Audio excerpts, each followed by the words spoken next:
कुर्बानी तो होगा ही। कुर्बानी कोई मना करेगा वो भी नहीं सुनेगा। अगले दिन जितना दिन दुनिया रहेगी ये कुर्बानी होगी।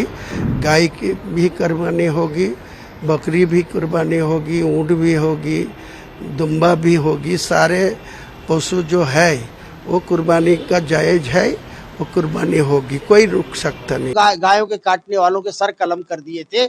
और इतना ही नहीं, जब टीपू सुल्तान का कार्यकाल आया तो उन्होंने कहा कि नहीं, सर कलम न किया जाए। जिन हाथों ने गाय के साथ ये क्रूर कर्म किया है ऐसे लोगों के हाथ काट दिए जाएं। कोई मुसलमान को गाय खाने के मना करे तो गवर्नमेंट ऑफ वेस्ट बंगाल का जियो करके वो मना कर दीजिए, लेकिन कुर्बानी तो होगा ही। कुर्बानी कोई मना करेगा वो भी नहीं सुनेगा। वो कुर्बानी सत्ता में आए शुभेंदु, ठीक है, लोगों को उनको पास वोट डाला, वो सरकार चलाएगी, लेकिन मेरा 1400 साल से पहले से एक कुर्बानी होके आ रही। अगले दिन जितना दिन दुनिया रहेगी ये कुर्बानी होगी।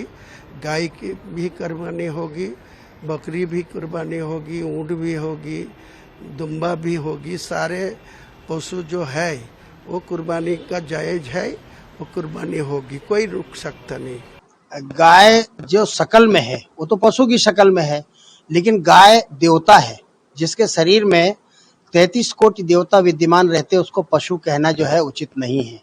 क्योंकि लोगों का देखने का दृष्टिकोण समझने का इतनी गहराई से नहीं है, इसलिए जो सामने दिखती है आकृति उसी के आधार पर उसको पशु कह देते हैं।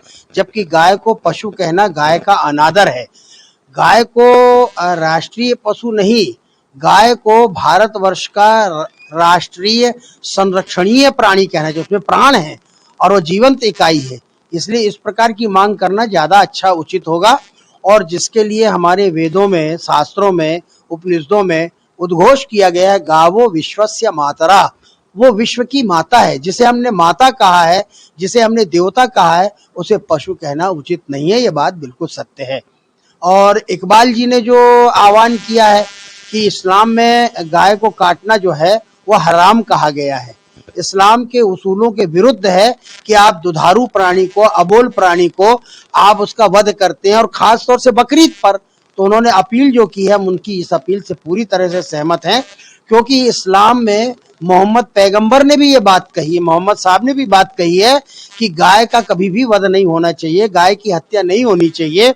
और अगर मुसलमान ये कहता है कि नहीं, हमको तो, हमारे लिए तो जायज है, तो हम ये भी आपको तर्क देना चाहते हैं कि जब यहाँ पर इस्लाम की हुकूमत थी भारतवर्ष में, उस समय अकबर से लेकर के, बाबर से लेकर के, हुमायूं से लेकर के, हैदर से लेकर के टीपू सुल्तान तक सबने अपने अपने हुक्मनामे जारी किए थे, और सबने कहा था कि गाय की हत्या यदि कोई करता है तो गो हत्यारों का सर कलम कर दिया जाए। और वो रिकॉर्ड मिलते हैं कि उन्होंने गायों के काटने वालों के सर कलम कर दिए थे।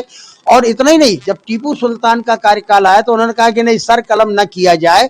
जिन हाथों ने गाय के साथ ये क्रूर कर्म किया है ऐसे लोगों के हाथ काट दिए जाएं, और ताकि जीवन भर उनको इस अपराध का बोध रहे कि इन हाथों से हमने इस अबोल प्राणी को, इस महत्वपूर्ण प्राणी का हमने वध कर दिया है। इसलिए टीपू सुल्तान ने संशोधन कर दिया था अपने हुक्मनामे में। देश दुनिया की ताजा खबरें और वीडियोस के लिए अभी डाउनलोड करें पत्रिका ऐप।